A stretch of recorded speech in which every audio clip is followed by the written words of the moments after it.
பூவிருந்தவல்லி அடுத்த நசரத்பேட்டையில் ரசாயன பேரல்கள் இருந்த லாரியில் பயங்கர தீ விபத்து ஏற்பட்டது. தீயணைப்புத் துறையினர் நீண்ட நேரம் போராடி தீயை அணைத்தனர். இதுகுறித்த கூடுதல் தகவல்களை செய்தியாளர் பரத்திடம் கேட்கலாம். பரத், இந்த விபத்து தொடர்பான கூடுதல் விவரங்களை பதிவு செய்யுங்க. பூந்தமல்லி அருகே நசரத்பேட்டையில் சென்னை பெங்களூர் தேசிய நெடுஞ்சாலையோரம் தனியாருக்கு சொந்தமான ஒரு பார்க்கிங் யார்டு உள்ளது.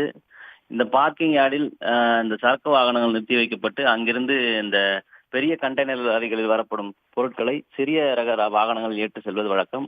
அந்த வகையில் தான் இந்த அதிகாலை இந்த டெல்லியிலிருந்து வந்திருக்கக்கூடிய கண்டெய்னர் லாரியிலிருந்து சிறிய வாகனத்தில் இந்த சரக்குகளை மாற்றிருக்கிறார்கள். அப்போது அதிலிருந்த ஒரு பேரல் ஆனது கீழே விழுந்து சிதறிருக்கிறது. அதிலிருந்து தீயானது பரவிருக்கிறது. முதல் கட்டமாக அந்த கண்டெய்னர் லாரியில் தீயானது பற்றிருக்கிறது.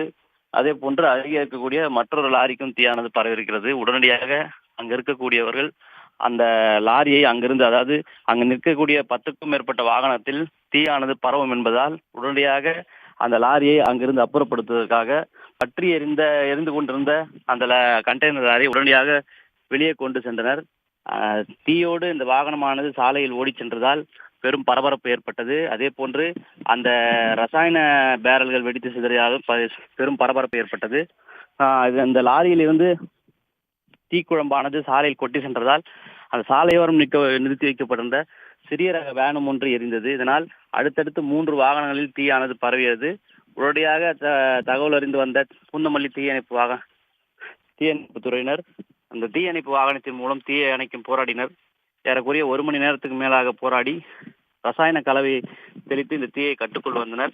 அதற்குள் அதாவது சிறிய கண்டெய்னர் லாரி முழுவதுமாக எரிந்தது.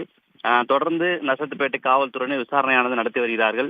அந்த ரசாயன பொருட்கள் எங்கிருந்து கொண்டு வரப்பட்டது, அதே போன்று அது எதற்காக பயன்படுத்தப்பட்டது போன்றவற்றெல்லாம் இந்த தற்போது விசாரணையானது நடைபெற்று வருகிறது.